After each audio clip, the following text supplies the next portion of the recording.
So Deadpool and Wolverine just got released. I have some opinions and thoughts on it, and I want to talk about it. First off, I think everyone is entitled to their own opinion, and whether you love this movie like me, or you thought it was an overdone piece of slop, keep the discussion respectful, please. Everyone can have an opinion. Everyone can do their own thing. Now, like I just stated, I do love this movie. If you haven't seen, I just did a little quick review of it, like 2 minutes, straight from my TikTok. Go watch that, probably my last video. But if you don't know now, we got a spoiler warning. You have been warned. Don't keep watching. This is more of an analysis video. So the first two Deadpool films are some of my favorite movies ever. Definitely two of my favorite Marvel movies ever. I loved how different they felt. I loved the rated R aspect of them. Another reason what makes Logan very good. They're very, very, very adult friendly, not corny at all, and absolutely fucking hilarious. Deadpool is probably, other than Spider-Man, my favorite comic book character. Always has been. I absolutely love him. And Ryan Reynolds was born to play Deadpool. Puts a lot of effort and care into the character, and absolutely awesome. So my expectations going into Deadpool and Wolverine were very, very high.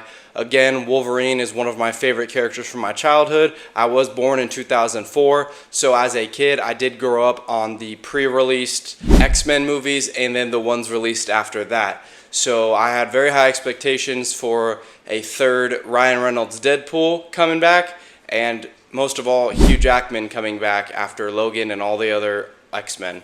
So a couple more things that I was very much hoping that would happen, or that I would see, or that didn't happen going into this, is I didn't want it to ruin like the OG, that universe's Wolverine's legacy with like the ending of Logan. I did not want to see that. I was so happy to hear that Hugh Jackman was coming back, but I was also very scared that they were going to ruin Logan's legacy. I was really, really hoping, because they added Wolverine, that the comedy wouldn't be hindered by it and that it flowed with the other two Deadpool movies. I was very, very hopeful that we would get so many cool fights between Deadpool and Wolverine, because, I mean, they're probably not going to be best bros like for the entire movie, so I was very excited. I thought that set up a lot of cool opportunities for that. When I knew Wolverine was returning, I knew there was going to be a lot of cameos, and I just really hoped that they didn't overdo it. And lastly, I just needed this movie to give me some form of hope for Marvel's future.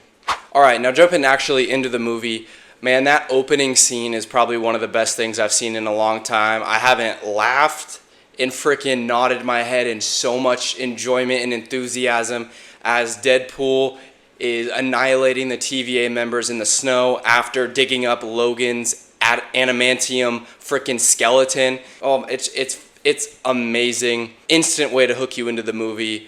It's awesome, and then he hits the Wolverine pose with Logan's skeleton claws.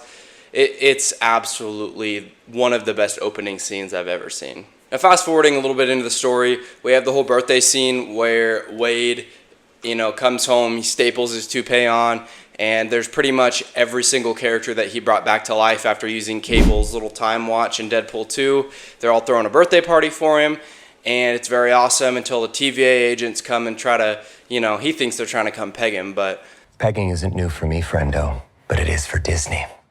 They're just trying to kind of low-key kidnap my boy. But the TVA, I think, set up a simple yet effective story that we see throughout the rest of the movie. I like how the story is like a buddy cop style of movie, and it's just about Deadpool and Wolverine doing a bunch of different stuff, all with the end goal of just saving Deadpool's world, all the people from that birthday scene pretty much, and also just redeeming this other version of Logan that we got. I also really like that even though this is like the third installment of the Deadpool franchise, that there is no like ultimate Thanos level villain introduced where it's just trying to set up something for future MCU movies or something like that. It would make it unrealistic, and I think I love that it is contained to Wade and Logan, and it allows them to go do a bunch of different stuff. They do a lot throughout the movie, don't get me wrong. Like there's, it's a lot of jumping around and a lot of different plot points, but I'm glad that they didn't introduce a random villain for like future MCU stuff, if you get what I'm saying. I do honestly like the more simple storyline because of what I just talked about. Even though a lot of people are hating on it that the plot doesn't have really much depth. I mean, it's Deadpool, bro. It doesn't have to. We get to see Hugh Jackman back. We get to see Deadpool. They get to fight. There's a lot of blood. There's a lot of cussing. Jokes that make you roll through the whole movie. And, I mean, people will hate on fucking Picasso. Just don't even trip if you hear people say it's not a good story. Also, last thing I want to talk about is the absolutely awesome montage of Deadpool going and trying to find the different Wolverines. The short Wolverine, the poofy hair with the no-hand Wolverine patch. Most of all, the Henry Cavill Wolverine. God damn, once Hugh Jackman actually retires, you better cast that man. And that was also one of my favorite parts of the movie. Next, I want to get into the Void because that's like a lot of the plot point throughout the middle towards mostly to the end of the movie. I liked how much like the suits stood out with just like the really dark, like dull colors.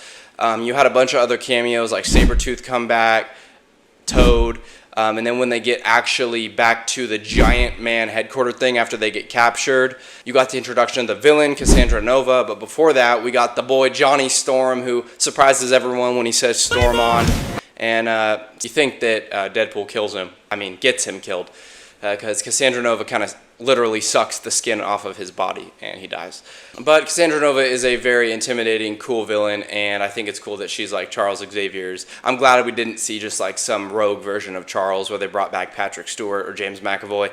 I'm glad like they kind of kept it X-Men, but like a little something new and fresh. All right, now I want to talk about the cameos. I loved how they took some of the most like OG and like pretty bad Fox movie characters and gave them an actual side place in parts of the story, and like to give them a decent end to their own stories that like their own movies didn't serve them a purpose enough to do. Blade and Elektra were very cool to see. Blade, so much aura, man. Absolutely awesome to see them back. Channing Tatum as Gambit was definitely a highlight. If you guys don't know, Channing Tatum really wanted to play Gambit. There was a movie in development, Hell, but it never got made. We ended up getting X-Men Origins Wolverine Gambit, which absolutely sucked. I think Taylor Kitsch played him. But we finally get to see Channing Tatum as Gambit in the comic book accurate suit. And he's doing the 21 Jump Street kind of French, my name is Jeff voice throughout this. And it's hilarious. Definitely probably one of my 2 favorite cameos. I was rolling throughout any words that he said, and his fight scenes were very cool. And another one of my favorites, it was very cool to see Laura back. I really liked that she kept her glasses that she stole from the gas station. I think it was very awesome to see her put those on and then fight. It was just good to see everyone back and form a little kind of misfit team. And then there's like the mind infiltration thing that Nova does where she literally puts her hands into the characters' faces and stuff and sees into their mind, and I thought that was a very cool representation of like mind reading. It was cooler than like when Charles just sits there like this. I think it like made it a lot more visually like ooh, like you kind of felt it a lot more, and I dug that a lot. Now the rest of the Void is basically that group of characters I just talked about fighting and all having scenes and funny stuff together. Jumping to one of my next favorite parts is once they do finally get through the portal, they go back to the actual Deadpool's world, and they're in this kind of like long, just regular looking kind of piece of the street where all the other Deadpools come. You got Lady Pool, Kid Pool, Baby Pool. There's Western Deadpool, one that has the colors of his Ryan Reynolds soccer team on it. Literally hundreds of them. So amazing. And I was so hyped when I saw all that. It was so hilarious. And Nice Pool, how our Deadpool uses him as a shield, but he can't regenerate. I literally almost rolled over in my chair. It was so hilarious. And when Hugh Jackman put on the Wolverine cowl for the first time ever since he's played Wolverine, I about shit my pants, guys. I almost jumped for joy, and then they go and start just demolishing those Deadpools, the other ones. It's awesome with just a long cut shot. I have no idea why people are complaining about Sean Levy's direction skills with like the combat, how it's like too close or not creative. The way that they do that, and there's also like the rotating camera, or like earlier in the movie where Hugh Jackman and Deadpool are fighting, it is cool. I don't know, this isn't Avengers Endgame. You don't need to see 100 different people. I think it was cool to me, and I really wish people would appreciate that kind of stuff more, because it was awesome, especially when they're going through the bus and all you see is just like the blood splattering on the window as they're killing the different Deadpools. It's peak. It's awesome. Now after that they have to stop Cassandra Nova from using the Time Ripper. She has her hands in the thing, just going crazy. And Deadpool originally kind of fakes out Wolverine to go sacrifice himself, but Wolverine breaks through. We get to see how ripped Hugh Jackman is, and they both do it together. And since there's two of them, they don't end up having to die, and they overpower Cassandra Nova, and bam, they restore everything for their universe, and they make it stronger. Now, I thought the ending was very fitting, giving both our characters their redemption. Wade gets his girl back, he's selfless, he finds his purpose. This version of Wolverine gets to redeem himself from letting his X-Men die. And I think it's a nice way to contain this Deadpool's world, to give it chances to kind of live on. And I really liked how they added Logan and how they also added Laura at the end of the movie in the dinner scene. I thought it was very fitting and a very good way to end this movie. And my overall thoughts, I have not laughed and gotten so much joy out of watching a movie in a long time. I think the action is very, very good. The jokes are absolutely hilarious. The gore is crazy, but I think it's well done. I don't agree with the whole plot part of it. It's very simple, but I don't think it's bad by any means. And I overall just adore this movie so far, and I'm excited to go watch it a couple more times before it leaves theaters. Now, Marvel definitely has had a rough run with most of their projects since Endgame. And personally for me, this is like the first movie, like I said, that has rejuvenated my love for their brand. And did it follow the same format as other multiverse movies? Yes, in some ways it did, but this is an absolutely hilarious, rated R, ultra-violent version that we have not seen yet in a multiverse movie, and I absolutely loved it. Ryan Reynolds was absolutely amazing, like always, as Deadpool, and Hugh Jackman returned to the role he was fucking born to play and found a way to add more depth to like this other version of Wolverine without ruining Logan, and finally got to wear the damn cowl.